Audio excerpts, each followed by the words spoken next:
Pemirsa, dalam asuransi ada yang dinamakan masa free look. Apa maksudnya? Bersama saya Chandra Dewi, Anda menyaksikan Cerdas 5 Menit. Dan di studio Metro Manulife setelah ditemani oleh Bapak Muhammad Irsan, Head of Training Development dari Manulife Indonesia. Selamat pagi Pak Irsan. Pagi Chandra. Langsung saja Pak Irsan, apa yang dimaksud dengan masa free look ini? Di asuransi jiwa, free look period atau tadi Chandra sebutkan masa free look itu adalah waktu yang diberikan oleh perusahaan asuransi kepada nasabah untuk mereview polisnya. Apakah sudah sesuai atau belum dengan apa yang menjadi kebutuhan dia atau apa yang dia inginkan untuk dia beli.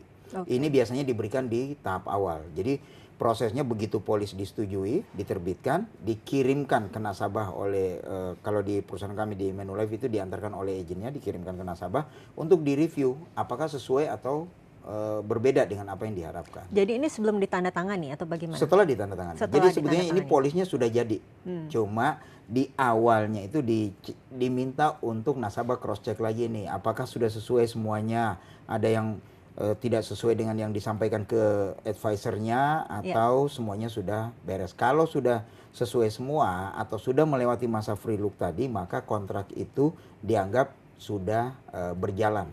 Oke, masa free look-nya sendiri biasanya berapa lama itu, Biasanya Pak? diberikan oleh perusahaan asuransi 14 hari untuk direview oleh nasabah tadi. Oke, tapi seringkali ini nasabah tidak terlalu memperhatikan adanya masa free look ini. Barangkali juga nasabah tidak paham bagaimana cara membaca polisnya, Inilah, Pak. Bagaimana dong? Ini yang perlu kita edukasi ke masyarakat, dan agen atau advisor asuransi juga wajib memberikan informasi tersebut. Karena nasabah tahunya saya sudah beli polis, kemudian sudah disetujui, saya tinggal terima polisnya. Nanti kalau ada apa-apa di tengah jalan baru nasabah merasa, oh kok ini tidak sesuai dengan apa yang saya inginkan ya. Jadi waktu untuk mereview itu sebetulnya diberikan di awal, bukan di tengahnya nih. Karena kalau di tengah perjanjian sudah berjalan. Nah di masa awal ini tadi di free look period tadi 14 hari itu mereka berhak mereview. Oh di pasal ini nggak sesuai dengan keinginan saya dan sebagainya. Setelah itu bisa didiskusikan dengan pihak asuransi. Apakah ada jalan keluar atau si nasabah misalkan merasa tidak sesuai dengan polisnya, dia ingin mengganti dengan polis yang lain. Itu adanya di awal. 2 minggu itu ya Pak ya? Iya, 2 minggu itu. Jangan polis sudah berjalan 2 tahun baru komplain, kok nggak sesuai dengan apa yang saya inginkan. Nah, di sini perlunya nasabah memahami. Oke, jadi barangkali ada saran bagi pemirsa di rumah ini Pak Irsan, kiranya apa yang mestinya dilakukan nasabah ataupun agent pada saat penyerahan polis asuransi?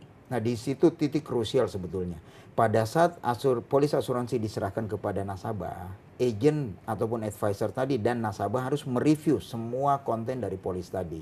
Masalahnya umumnya orang kita udahlah percaya dan sebagainya. Nanti kalau ada kejadian yang tidak diinginkan di tengah jalan baru komplain. Contoh paling gampang adalah beli polis asuransi rumah sakit. Merasa kalau sudah masuk di rumah sakit semuanya akan di cover. Pada saat klaim ternyata yang di cover hanya setengahnya. Begitu dicek ternyata setengah yang di cover itu sesuai dengan perjanjian di polis. Kalau di polis menjanjikan akan mengcover seluruhnya, maka wajib di cover seluruhnya. Nah ini yang mesti dipahami bahwa apa yang tercantum di polis itulah perjanjian kita sebagai nasabah dengan pihak asuransi. Nah pada akhirnya ternyata nasabah menemukan ketidakcocokan sesuai dengan kebutuhan yang tidak cocok. Kemudian apa yang ia harus lakukan? Masih bisa dirubah toh pada masa selama masih dalam masa free look, ini bisa didiskusikan atau dikonsultasikan dengan pihak asuransi atau advisor tadi.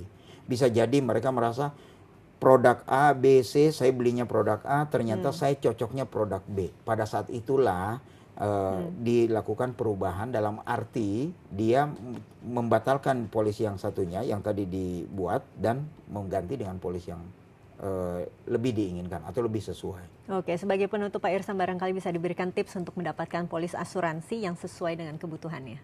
Paling penting adalah kita pahami apa kebutuhan kita dan kita pahami produk yang kita beli. Jadi jangan karena sudah terlalu dekat dengan si advisor atau agen asuransi, jadi kita mempercayakan semuanya. Betul kita harus percaya dengan penjelasan dia, tapi apakah sesuai dengan kebutuhan kita atau tidak itu yang paling penting. Karena kalau beli sesuatu yang tidak sesuai dengan kebutuhan kita, akan jadi masalah nanti di depannya. Baiklah Pak Irsan, terima kasih banyak atas kehadiran dan informasinya. Dan pemirsa, demikianlah Cerdas 5 Menit, Cerdas Finansial untuk episode kali ini. Saya Chandra Dewi, terima kasih.